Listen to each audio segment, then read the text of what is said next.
以前我哋嗰代人呢，大多數都係貧亦樂嘅。有時隔離嗰個師奶煲糖水攞碗過嚟，我哋都已經覺得好開心。容易知足就容易開心。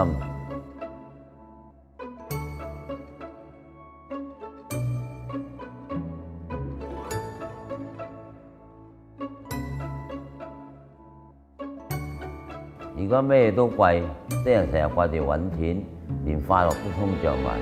生活安定知足就會快樂㗎啦。要社會快樂，人都要互相關懷。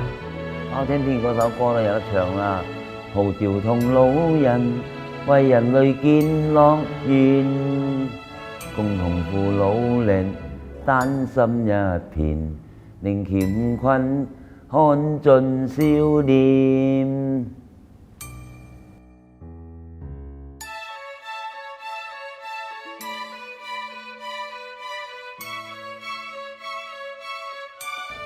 我嘅快樂就係幫到人，就會覺得開心㗎啦。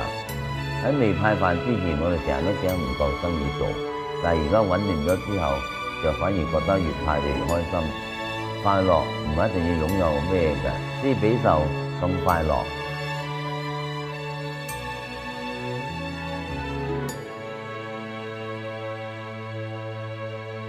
其實就每一樣嘢都可以兩面睇嘅。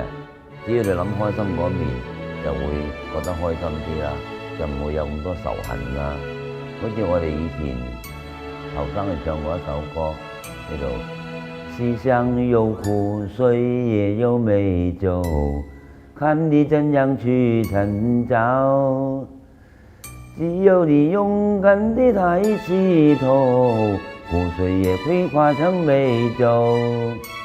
快樂係睇你點樣去揾嘅啫。我個方法就係知足。